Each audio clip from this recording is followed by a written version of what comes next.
ওগো আমার বদলে যাওয়া শখের পুরুষ, এই দিনে কি তোমাকে আমি ভুলতে পারি? তোমাকেও পহেলা বৈশাখের শুভেচ্ছা, তোমাকেও নববর্ষের শুভেচ্ছা। রিমঝিম বৃষ্টিতে ভিজতে এসে একটা কথা খুবই মনে হচ্ছে, যখন কেউ কাঁদে সেটা আবেগ, যখন কেউ কাউকে কাঁদায় সেটা প্রতারণা, আর যখন কেউ কাঁদিয়ে নিজে কাঁদে সেটাই প্রকৃত ভালোবাসা। মনুষ্যত্ব থাকে কজন মানুষের মধ্যে? মনুষ্যত্বহীন মানুষই তো মানুষের কষ্ট দেয়, তারা কখনো মানুষের বন্ধু হতে পারে না, তারা আমাদের কেউ না। শোনো, তোমাকে বলি, ঘরে যদি নষ্ট তালা লাগানো থাকে, ঘরের জিনিস কি থাকবে? সবই চুরি হয়ে যাবে। ঠিক সেভাবেই যদি কোনো পুরুষের সম্পর্ক হয় কোনো চরিত্রহীন নারীর সাথে, কোনো পুরুষ যদি চরিত্রহীন নারীর সাথে সম্পর্কে জড়িয়ে সংসার করার স্বপ্ন দেখে, স্বপ্ন পূরণের আগেই সেই পুরুষটির মান সম্মান ইজ্জত সবকিছুই পুরুষটির জীবন থেকে সবকিছুই লুট হয়ে যায়, হারিয়ে যায়, চুরি হয়ে যায়। এই শোনো, নাটক করবা না, অভিনয় করবা না, ভালো না লাগলে বলে দিবা, শুধু ফোন থেকে না মন থেকেও ব্লক করে দেব, বুঝতে পেরেছো?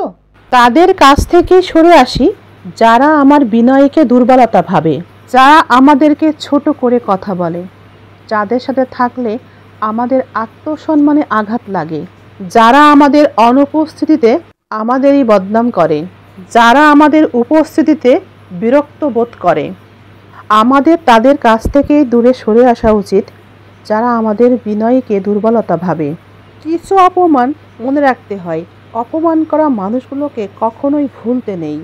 জানেন তো, যে মানুষটি সম্পর্কের মায়া বোঝে না, সেই মানুষটিকে আপনার মনের যত গভীরেই রাখেন না কেন, সে কখনোই আপনার আপন হবে না।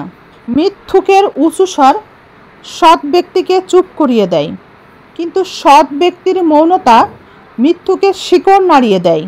কেউ যদি বলে সূর্য পূর্ব দিক থেকে না উঠে পশ্চিম দিক থেকে উঠেছে, সেটা বিশ্বাস করবেন, কারণ সেটা একদিন হবে। কিন্তু কেউ যদি বলে বেঈমান ভালো হয়ে গিয়েছে, তবে বিশ্বাস করবেন না।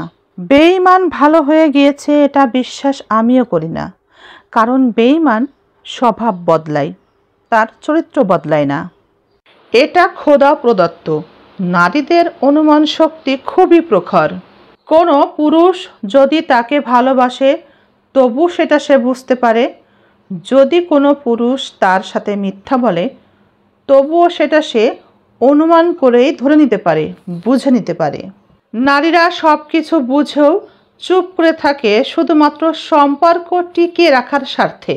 নত হলে যদি সম্পর্ক গভীর হয় তবে নত হও, কিন্তু প্রতিবারই যদি তোমাকেই নত হতে হয় তবে তুমি এবার থেমে যাও।